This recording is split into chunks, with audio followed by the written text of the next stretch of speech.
termine cette édition avec notre grand rendez-vous sur le monde de la donnée, tenu par le Cercle de la Donnée, et en particulier aujourd'hui Mathieu Bourgeois. Bonjour. Bonjour. Mathieu, avocat vice-président de ce Cercle de la Donnée qui s'apprête à publier une étude consacrée à l'empreinte des données sur le vivant. Une douzaine d'experts qui ont mis à jour cette empreinte matérielle des données. Cette étude, elle a vocation à interpeller les citoyens, mais également les pouvoirs publics pour aussi leur proposer des solutions pour infléchir cette trajectoire actuelle qui vous semble pas tenable sur le long terme. Alors, parmi ces propositions, il y a celle-ci, éduquer le public à une pratique soutenable de la donnée numérique. Vous allez nous expliquer ce que ça veut dire, mais peut-être déjà nous parler de ce qui est à l'origine de cette idée. Absolument. Bonjour Delphine, bonjour à tous. Alors, cette idée, en réalité, elle nous est venue, si on remonte à l'origine, de la loi de Gabor. Vous savez, cette loi, c'est la loi selon laquelle tout ce qui peut être fait techniquement le sera. En réalité, c'est une loi qui, grosso modo, dit on fait d'abord et on réfléchit éventuellement après. Alors, c'est une loi qui est relativement funeste si on voit aujourd'hui certains grands dérèglements qui ne sont plus tenables. En réalité, au Cercle et dans cette étude, je crois qu'on a été convaincus qu'il faut renverser cette loi. Et pour renverser cette loi, il faut d'abord prendre conscience de l'empreinte de la donnée sur le vivant. Et c'est une empreinte qui est préoccupante dans 3 dimensions. Tout d'abord sur les ressources naturelles. Le numérique consomme beaucoup d'électricité qui entre en conflit avec des consommations électriques pour des besoins primaires, se chauffer, se déplacer, se nourrir. Deuxièmement, il y a une empreinte sur la biodiversité, puisque le numérique est tout sauf immatériel. Il entraîne l'artificialisation des sols, la construction de data centers, la destruction d'espaces naturels. Et troisièmement, une empreinte sur la santé humaine, psychique d'abord, ça on en parle de plus en plus, les problématiques de dysrégulation émotionnelle notamment et d'addiction, mais aussi sur la santé physique avec les troubles du sommeil, les troubles de l'alimentation, la sédentarité.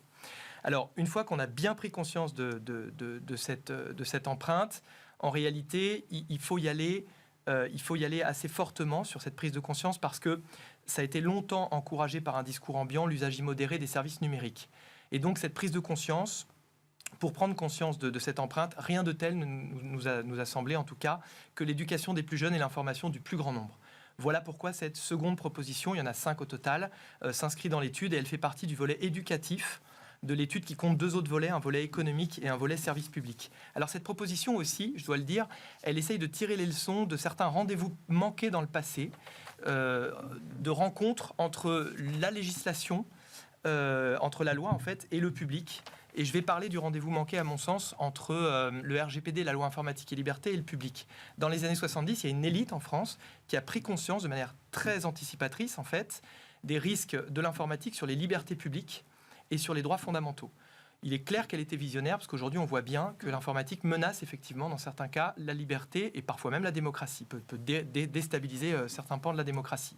Le problème, c'est que ce qui a manqué, c'est qu'il n'y a pas eu d'instruction, il n'y a pas eu d'adhésion du public, et donc ça a généré une inconscience, une indifférence et une impunité. C'est-à-dire que comme les gens n'ont pas été suffisamment instruits du sujet, comme on pourrait le faire pour la sécurité routière, par exemple, ou pour le tabac, eh bien cette loi, elle a semblé au mieux très enquiquinante, et au pire, inexistante. Et donc, elle a été très peu appliquée. Ce qui fait qu'aujourd'hui, le mal est fait en matière de droits fondamentaux et la pente à remonter est longue et lourde. Donc, on aimerait, là, en l'occurrence, pour l'empreinte sur le vivant, prendre conscience rapidement, puisque ça y est, les effets sont palpables, et faire adhérer le public à ce sujet. Sachant que, pour terminer, cette proposition ne part pas de rien, puisque la loi visant à réduire l'empreinte environnementale du numérique, la loi RIN, votée en novembre 2021, impose déjà, elle est entrée en vigueur, cette loi, de sensibiliser dès l'école et jusqu'au dernier degré universitaire, d'une part à la sobriété numérique, ça c'est pour les consommateurs de numérique, et d'autre part, ça c'est pour les fournisseurs de numérique, c'est-à-dire les futurs ingénieurs, à l'éco-conception des services numériques. Alors, est-ce que vous pouvez nous en dire plus quand même sur cette proposition d'une utilisation soutenable de la donnée ? Bien sûr. Alors, deux dimensions à cette proposition. D'abord, éduquer les ingénieurs de demain, à l'éco-conception des services et des produits numériques. Alors, cette première dimension, ça consiste à développer une filière numérique soutenable et à organiser sa professionnalisation, alors notamment en intégrant un volet numérique responsable dans toutes les formations, notamment la formation ingénieur.